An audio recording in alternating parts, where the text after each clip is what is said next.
तो hey everyone, आप लोग का बहुत-बहुत स्वागत है आपके अपने यूट्यूब चैनल स्टडी पॉइंट रहा में। तो गाइस, आप लोगों को जैसा स्क्रीन पे दिख रहा है, जैसे कि आप सभी का लोको पायलट का वैकेंसी आ चुका है गाइस। तो इसमें मैं आपको सारी चीज़ों को क्लियर करूँगी।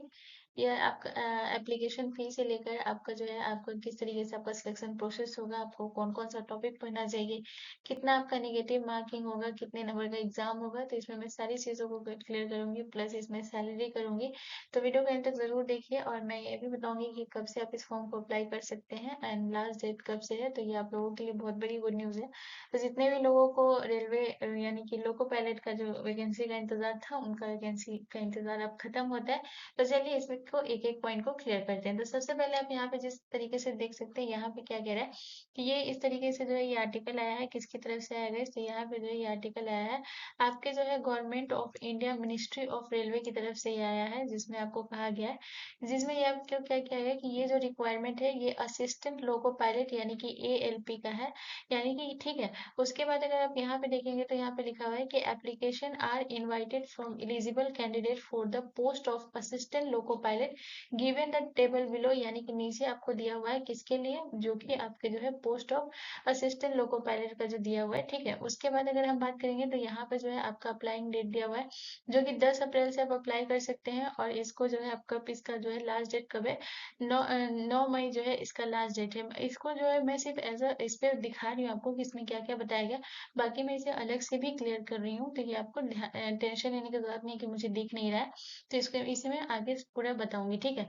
उसके बाद यहाँ पे जो है आप देख सकते हैं असिस्टेंट लोको पायलट है, जिसमें इनिशियल पे आपका जो है 19,900 रुपया है, और अगर हम बात करें तो 18 से 30 साल जो है आपका जो है ये एज होना चाहिए, और जो है आपका जो है टोटल नंबर ऑफ वैकेंसीज 9,900 है, ठीक है। तो अब यहाँ पे ये ओवरऑल बात हुआ। अब चलिए एक एक पॉइंट को क्लियर करते हैं, ठीक है। तो ये है आपका असिस्टेंट लोको पायलट, यानी कि एएलपी असिस्टेंट, ए से असिस्टेंट, एल से लोको, पी से पायलट, ठीक है।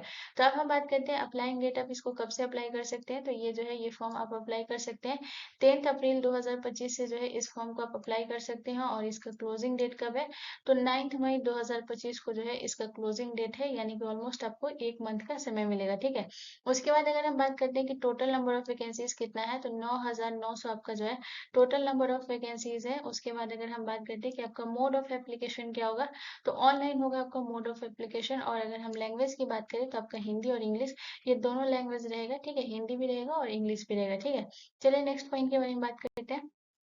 तो है अब ये है एज लिमिट के बारे में, ठीक है। तो एज लिमिट के बारे में अगर हम बात करेंगे तो आपका जो है 18 से 30 साल दिया है, यानी कि आपका जो है मिनिमम एज जो है ये आपका कितना होना चाहिए, मिनिमम जो है ये आपका जो है मिनिमम आपका 18 होना चाहिए, और मैक्सिमम जो है ये आपका कितना होना चाहिए, 30 साल होना चाहिए। जिसमें आपका जो है एज ऑन दिया हुआ है कि एज ऑन आपका कितना होना चाहिए, 1/7/2025 से पहले तक आपका जो है 30 साल, अगर के बाद अगर आपका 30 साल होता है तो आप इसके लिए एलिजिबल नहीं है।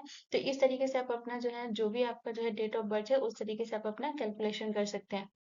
यानी कि जो है 1/7/2025 दिया हुआ है, तो 1 जुलाई से पहले ही आपका 30 साल होना चाहिए, तब आप इसके लिए जो इसका एज लिमिट होगा, और फिर 18 को भी आप इस तरीके से जोड़ सकते हैं, ठीक है।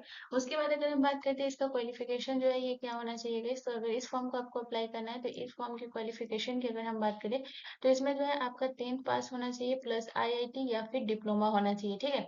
उसके बाद अगर हम बात करते हैं कैटेगरी की, तो यहाँ पे जो है एप्लीकेशन फी की बात करेंगे कैटेगरी, एंड एप्लीकेशन फी की बात करेंगे तो आपका जो है जनरल, ओबीसी और ईडब्ल्यूएस वाले के लिए जो है ये कितना आपका एप्लीकेशन फी है, यानी कि 500 रुपया लगेगा, जो जनरल कैटेगरी के ओबीसी वाले या ईडब्ल्यूएस वाले के लिए है। और एससी एसटी के लिए जो है ये कितना लगेगा, एससी एसटी के लिए जो है ये 250 रुपया लगेगा, यानी कि 250 रुपया, ठीक है।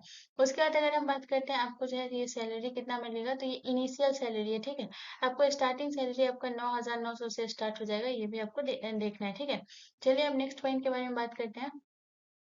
हम बात करते हैं एग्जाम पैटर्न का, ठीक है। तो यहाँ पे हम आपका जो है सीबीटी 1 और सीबीटी 2 दोनों के बारे में बात करेंगे। तो सबसे पहले आपका जो है सीबीटी 1 के बारे में बात करते हैं, ठीक है।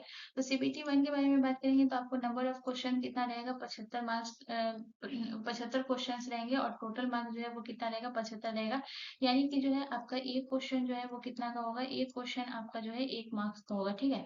और जो है आपको जो है नेगेटिव मार्किंग जो है वो कितना होगा, 1/3 होगा। उसके बाद जो है यानी कि जो है उसके बाद जो है आपका जो है आरआरबी एएलपी सीबीटी 2 है। इस ये जो है सीबीटी 2 होगा, इसमें जो है ये टोटल नंबर ऑफ क्वेश्चंस कितने रहेंगे, 175 रहेगा। और इसमें जो है टोटल मार्क्स भी 175 रहेंगे और इसमें भी नेगेटिव मार्किंग जो होगा वो 1/3 रहेगा, ठीक है। अब यहाँ पे जो है एक चीज में से छूट गया है जो कि है ड्यूरेशन, ठीक है। तो छूट गया तो मैं अभी आपको बता देती हूँ, आपको याद रखना है। तो अगर हम बात करते हैं सीबीटी 1 का जो है, ये अगर हम बात करते हैं कि ये एग्जाम का ड्यूरेशन जो होगा ये कितना होगा गाइस, तो सीबीटी 1 का एग्जाम का ड्यूरेशन होगा जो कि 60 मिनट का होगा, यानी कि जो है 1 घंटा का होगा, ठीक है। तो ये कितना का होगा गाइस, 60 मिनट का होगा।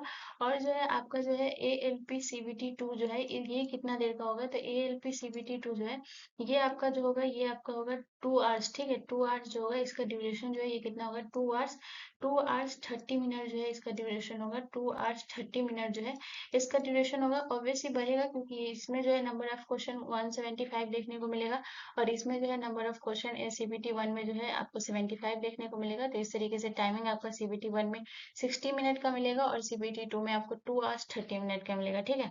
उसके बाद जो अगर हम बात करते हैं कि आपको कौन कौन सा टॉपिक पढ़ना चाहिए, तो यहाँ पे जो है आपका RRB ALP CBT 1 में अगर हम टॉपिक की बात करें तो आपको मैथमेटिक्स होना चाहिए, जनरल एबिलिटी होना चाहिए, मेंटल एबिलिटी होना चाहिए और आपका जनरल साइंस होना चाहिए। और वहीं अगर हम बात करते हैं RRB ALP CBT 2 की अगर हम बात करें तो इसमें जो आपका सब्जेक्ट होना चाहिए वो मैथमेटिक्स होना चाहिए, जनरल इंटेलिजेंस होना चाहिए एंड रीजनिंग होना चाहिए, बेसिक साइंस होना चाहिए और रीजनिंग होना चाहिए, ठीक है। तो ये आपको ध्यान रखना है, ठीक है। उसके बाद चल देखते हैं सिलेक्शन प्रोसेस की तरफ। तो ये है आपका सिलेक्शन प्रोसेस है, किसी भी एग्जाम का सिलेक्शन प्रोसेस आना बहुत इंपॉर्टेंट होता है। तो ये आपका सिलेक्शन प्रोसेस है। तो सबसे पहले जो है ये आपका कौन सा होगा, सबसे पहले आपका कंप्यूटर टेस्ट होगा, कंप्यूटर बेस्ड टेस्ट होगा, जिसमें मैं आपको बताई हूँ कि कंप्यूटर बेस्ड टेस्ट में आपका जो है पहले होगा CBT 1 होगा। कंप्यूटर बेस्ड टेस्ट में जो है ये आपका पहले CBT 1 होगा एंड देन जो है वो आपका CBT 2 होगा, ठीक है। यानी कंप्यूटर बेस्ड एप्टीट्यूड टेस्ट होगा। फिर उसके बाद जब आप ये दोनों पास कर लेंगे देन आपका डॉक्यूमेंट वेरिफिकेशन होगा और देन आपका मेडिकल एग्जामिनेशन होगा, ठीक है। तो ये है आपके लोको पायलट का जो है आपका सिलेक्शन प्रोसेस है। तो इसमें मैं सब्जेक्ट भी बता दी हूँ, सारी चीज बता दी हूँ। अगर आपको फिर भी कोई कंफ्यूजन रह जाता है तो आप मुझसे कमेंट करके जरूर पूछ सकते हैं, मैं उसका जरूर रिप्लाई करूंगी, आपका कंफ्यूजन जरूर क्लियर करूंगी। एंड प्लीज गाइस ऐसे ही इन्फॉर्मेटिव वीडियो के लिए मेरे चैनल को जरूर सब्सक्राइब कर लीजिएगा एंड बेल आइकन पे जरूर क्लिक कर लीजिएगा। मिलते हैं नेक्स्ट वीडियो में गाइस, धन्यवाद।